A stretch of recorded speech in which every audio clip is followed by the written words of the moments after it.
seems faster than my AE86. Okay. Oh, okay, if I pull it. It doesn't ratchet. Oh, right, so while I'm racing, I just go. Yep. And we took a flight, and we are at an undisclosed secret location. You'll remember in Fast and Furious 1 where the Honda Civics was parked in that warehouse? Well, I just found the warehouse and I'm here with Himal from Rospa Imports. How's it, brother? Hector's layer, dude. Talk us through what we got here today. We got a Toyota AE86. And when he said 86 at first, I thought it was that other newer model. Yeah, well, there's a ding dong. He doesn't know freaking JDM culture, honestly. No, and then that one there, that's the S2000. I know S2000, that was in Fast and Furious 1. No, that's from Too Fast, Too Furious. No, but Tom was driving the thing, Fast and Furious 1, when he record Too Soon Junior and whatever. Ding dong, that was an RX-7. That's an S2000. You know what? And ding dong's trademarked, people. It's my When he trademark. said ding dong, I heard like bells in my head. So, talk us through this 86. Is it a limited edition? It's not a limited edition, but it's a very special car, right? Right. So this is the car that Initial D is based on, the Anima from Japan, which is, amongst any JDM enthusiast would understand what AE86 is. Anima is based on the fact that this car beat every single JDM car on a Tuga in Japan behind the hands of Takumi, right? Who was this lighty whose Bali made deliver tofu on a mountain road, right? And You watched the series? I watched the entire thing, dude, beginning to end. It's like a Dragon Ball Z. It's Dragon Ball Z, but for car guys. So No, how come I never heard of this anime series? No, was it on Mnet and stuff? no, it's not an Mnet, dude. It's international series from Japan. So the reason you didn't hear from it is because you live in the box called South Africa. Time to step out. Oh, limited edition racing car. No, it's not a limited edition. This is the GTV twin cam 16 valve. So if what this car is a twin cam 16 valve through a 5-speed transmission, rear wheel drive, extremely light, fancy suspension on it, and this car beat monsters on the Tuga in Initial D. Like when you say monsters now, like Skylines, GTRs, S2000s, No, Evos, I don't believe you. Everything. I don't believe that. So this is the car that. Wait, hold on. Okay. Yeah. What you said 1600. How is it beating Skylines? All right. So remember, a Toga road is not about.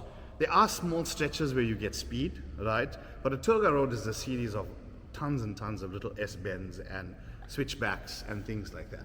So this being so light, it being so unpowered, means that you can carry more speed through those bends. But wasn't that what the Skyline GTR was made for? Skyline GTR is made for track. It's made for Yeah, but around straight bends line and fast. anything. Okay, If you see the video. A Tuga road is very different. A Tuga road, you're lucky if you get past second gear. So it's like noodles basically. It's basically noodles.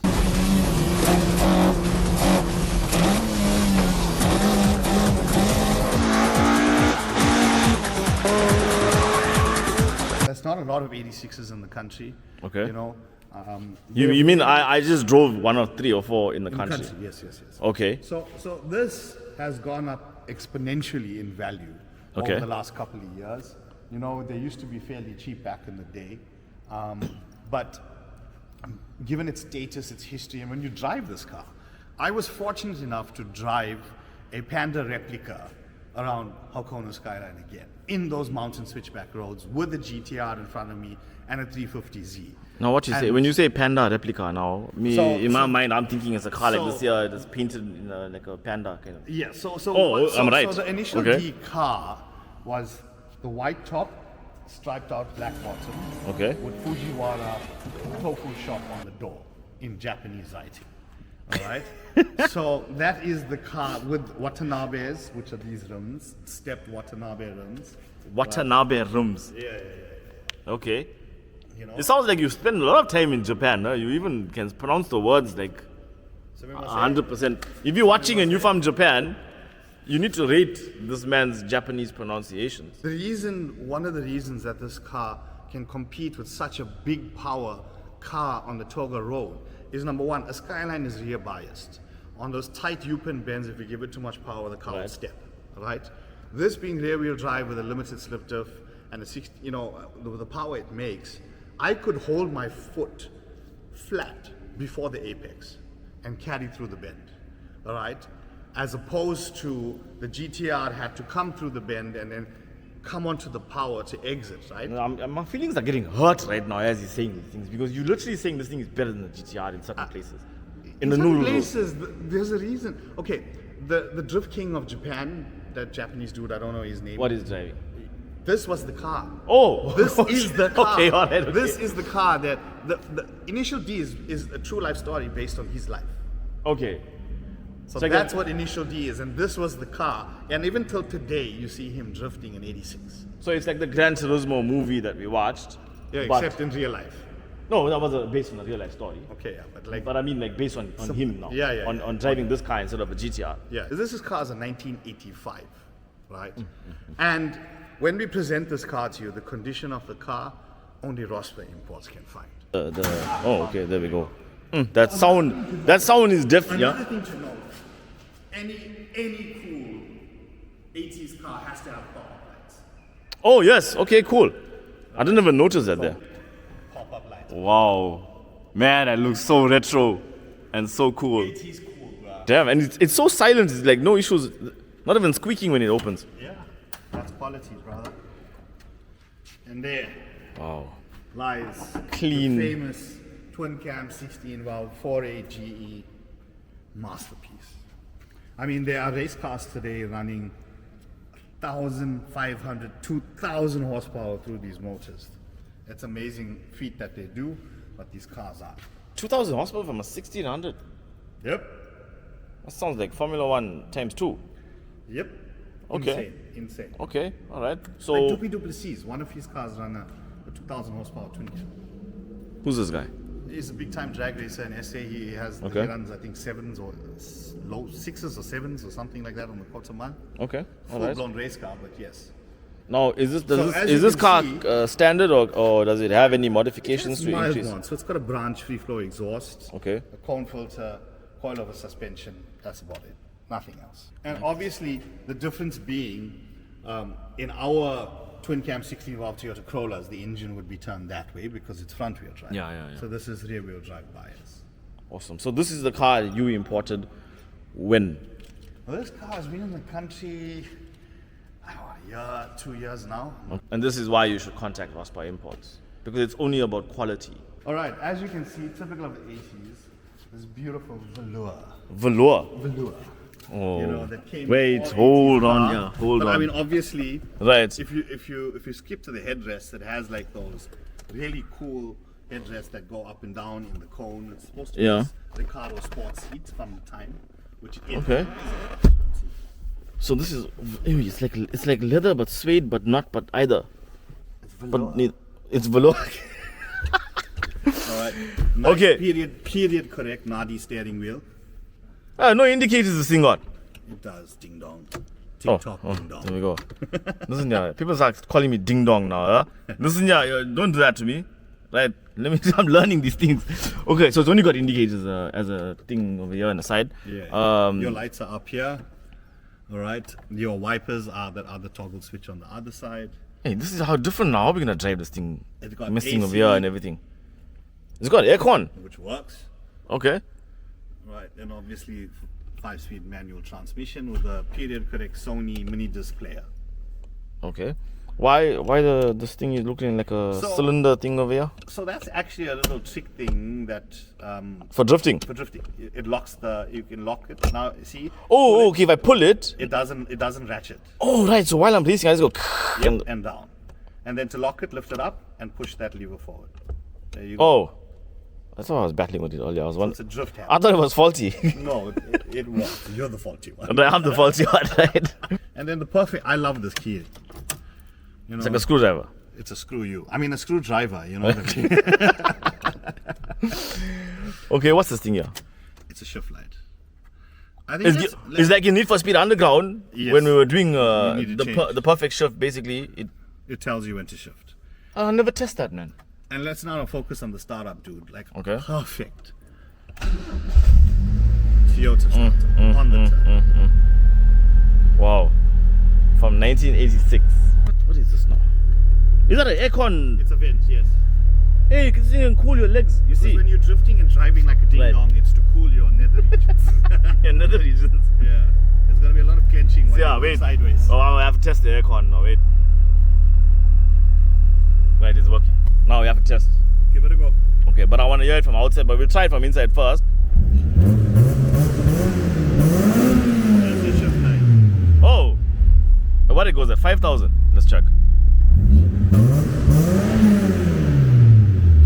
But you can change that, so you can change it to activate it. I missed my perfect shift and I lost the race. But next one we'll try again. Because that's what we do in Need for Speed Underground.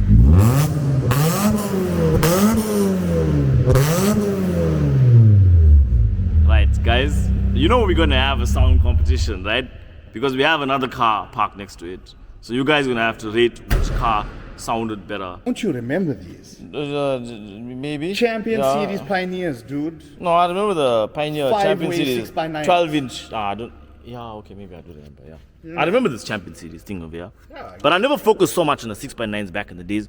I was always interested in the subwoofer. Never mind. Starting again. So as you can see, we are in. We just left a warehouse, a secret warehouse in California, which we can't show. We can't show undisclosed. everyone. Undisclosed. You know what I mean? You can see here. There's Californian cars and Californian trees, and even Californian political parties on the Yeah. Who knew that as the election time, same time as us? same time as us. Yeah. Well, do you all like the maroon color that this car has? I think it's very unique. It's so and it's very Toyota. It's so Toyota, so 80s. I mean, look, feel how sharp this car is. I mean, feel that. Hey, yo. You know? Was this the car you drove in Japan? No, it wasn't. It wasn't this one. Wasn't the exact one. So it's very responsive when you turn. As I said, it's a light car, perfectly balanced, rear-wheel drive, you know. Okay. And if you plant it, Power. I mean, my foot's flat. okay, from third gear. There we go.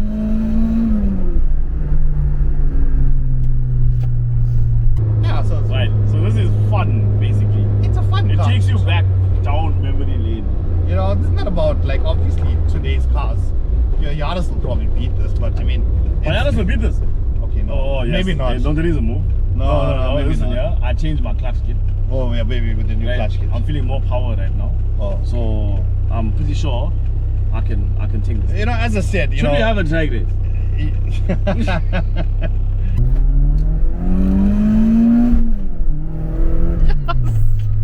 Felt the back twist a little bit. I felt the back twist a bit.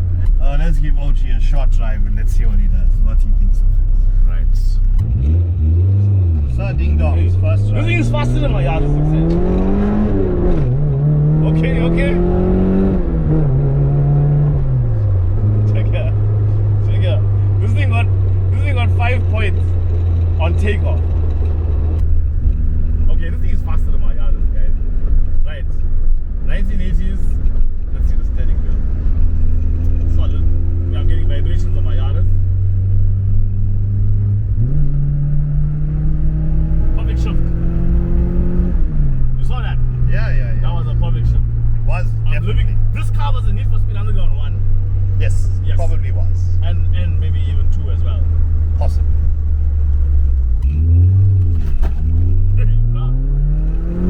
Perfect shift. 2. I'm a racing driver. This is in the hundreds already. How you gave me hope and said, hey, this thing I can probably beat this thing with my Yaris and everything. It was just baiting the race. I knew I was going to get a free Yaris at the end. Oh, you watched the race was pink slips. Yeah. Let's do 43. Oh, this thing is fun. It's fun. Twin cam, 16 valve, rear wheel drive. Really cool car to drive, you know.